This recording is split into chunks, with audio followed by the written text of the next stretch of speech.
हृदय का सुख ही ना पूरा है।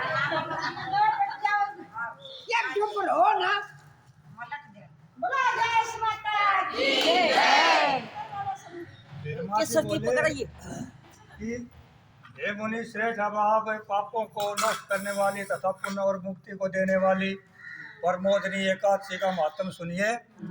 भागीरथ, गंगा तथा तीर्थ नदी, समुद्र आदि तभी तक फल देते हैं जब तक परमोदनी एकादशी नहीं आती।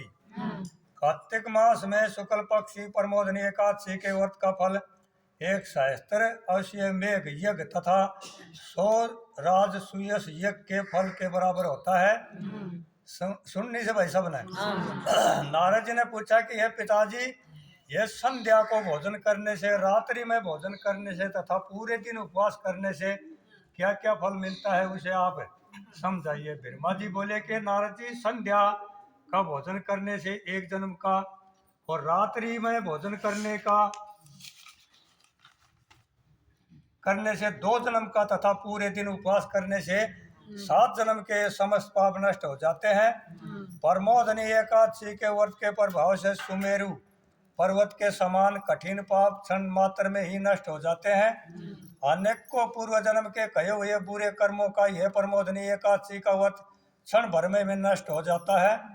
जो मनुष्य अपने स्वभाव भाव अनुसार इस परमोदनी एकादशी का विधि पूर्वक व्रत करते हैं, उन्हें पूर्ण फल प्राप्त होता है। हे मुनीश्वर, जो मनुष्य श्रद्धा पूर्वक थोड़ा भी पुण्य करते हैं, उनका वह पुण्य पर्वत के समान अटल हो जाता है। जो मनुष्य हृदय के अंदर ही ऐसा ध्यान करते हैं कि परमोदनी एकादशी का व्रत करूंगा, उनके 100 जन्म के समस्त पाप नष्ट हो जाते हैं। जो मनुष्य परमोदनी एकादशी के दिन रात्रि को जागरण करते हैं, उनकी बीती हुई तथा आने वाली 10,000 पीढ़ियां विष्णु लोक में जाकर वास करती हैं, और नरक में अनेक दुखों को भोगते हुए पितर विष्णु लोक में जाकर सुख भोगते हैं। ब्रह्मा हत्या आदि महान पाप भी परमोदनी एकादशी का व्रत करने सदुल हो जाते हैं।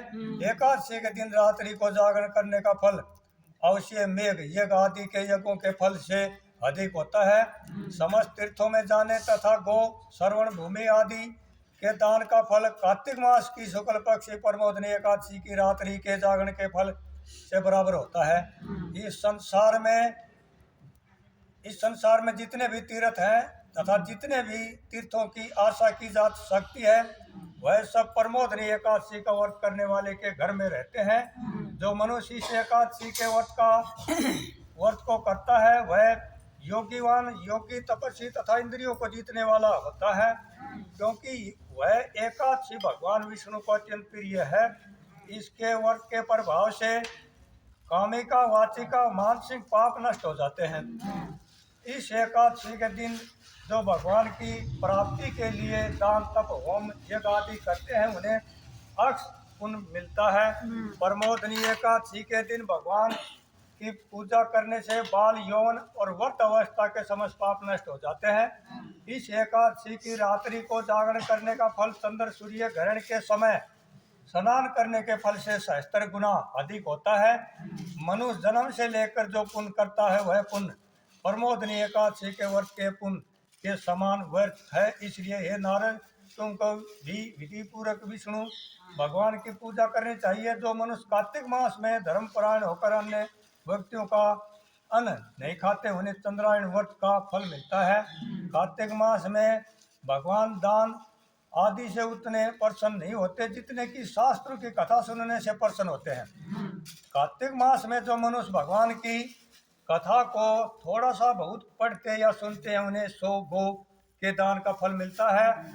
मनुष्य अपने कल्याण के लिए विष्णु भगवान की कथा सुनते हैं, वे अपने कुटुंब का उद्धार करके 1 सहस्त्र गोदान का फल पाते हैं। जो मनुष्य परमोदनी एकादशी के दिन विष्णु की कथा सुनते हैं, उन्हें 7 दीप के दान का फल मिलता है। जो विष्णु की भक्ति पूर्वक कथा सुनते हैं और कथा बाँचने वाले ब्राह्मण की यथाशक्ति पूजा करते हैं तथा उसे संतुष्ट करते हैं, वे उत्तम लोक को जाते हैं।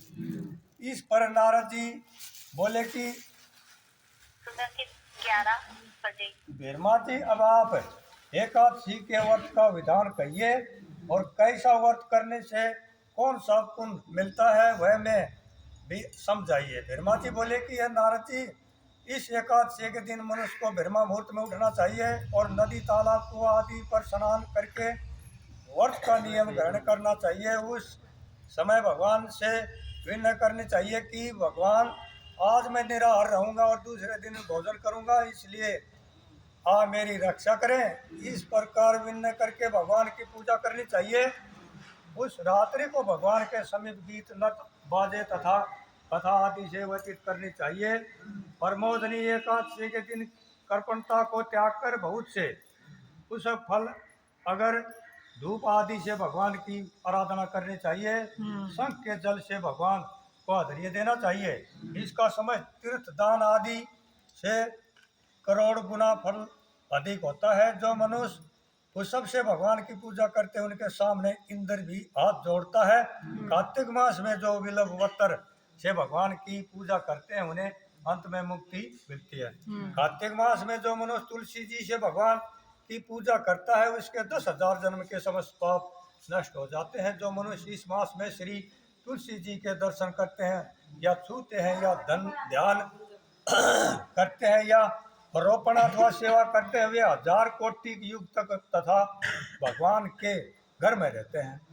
समस्त का मनोकामनाओं को पूरा करने वाले भगवान कदम पुष्प को देखकर अत्यंत प्रसन्न होते हैं। यदि उनकी कदम पुष्प से पूजा की जाए तो यमराज के दुखों को नहीं पाते।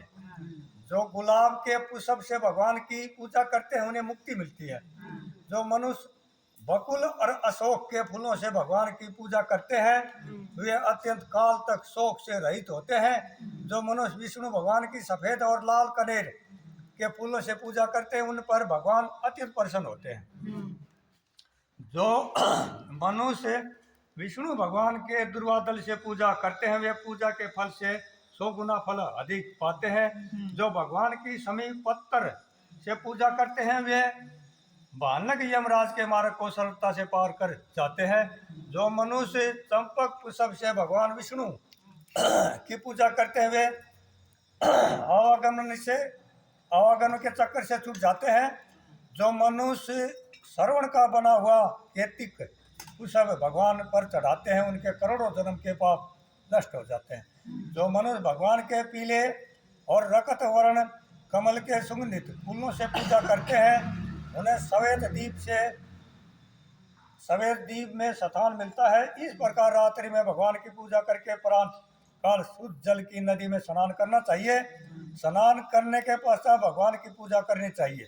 इसके बाद पूर्ति के लिए ब्राह्मणों को भोजन कराना चाहिए और दक्षिणा देकर मीठे वाक्यों द्वारा सभा करनी चाहिए। इसके उपरांत भोजन गो और दक्षिणा से गुरु की पूजा करनी चाहिए और ब्राह्मणों को बहुत सी दक्षिणा देकर नियम को छोड़ना चाहिए। ब्राह्मणों को यथाशक्ति दक्षिणा देनी चाहिए। जिस ब्राह्मण को रात्रि में भोजन करावे उसे सवर्ण सहित बैल दान करना चाहिए। जो मनुष्य यात्रा स्नान करते हैं उन्हें दही और शहद दान करना चाहिए।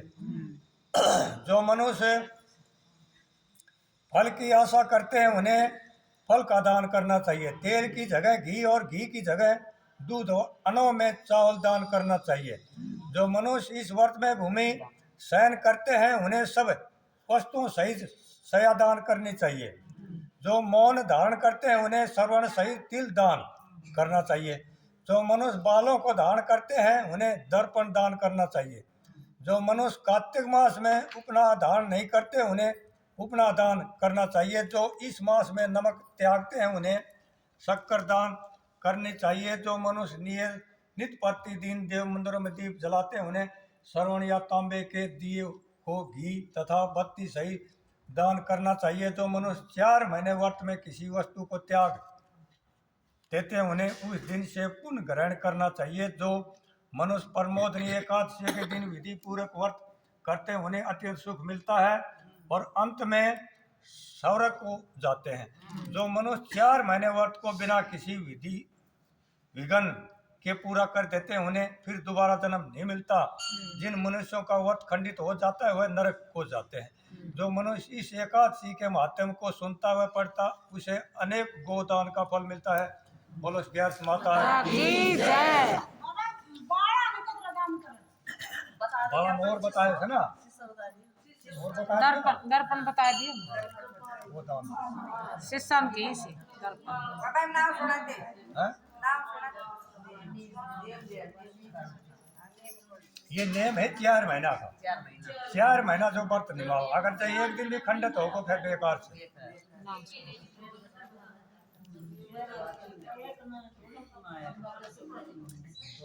उत्पन्ना उत्पन्ना मोक्षदा मोक्षदा सफला सफला उत्तरदा उत्तरदा षष्टिला षष्टिला जया जया विद्या विद्या अमल बाबुमोजनी कामदा कामदा मूर्धनि मूर्धनि मोहनी मोहिनी अपरा अपरा निर्जला निर्जला योगिनी देवसनी देवसनी कामदा कामदा उत्तरदा उत्तरदा अजा अजा परिवर्तनी परिवर्तनी इंद्रा इंद्रा आशकुशा आशकुशा रमा रमा देवध्यान देवध्यान नंदिनी नंदिनी परमा परमा बोल 11 माता माता की जय।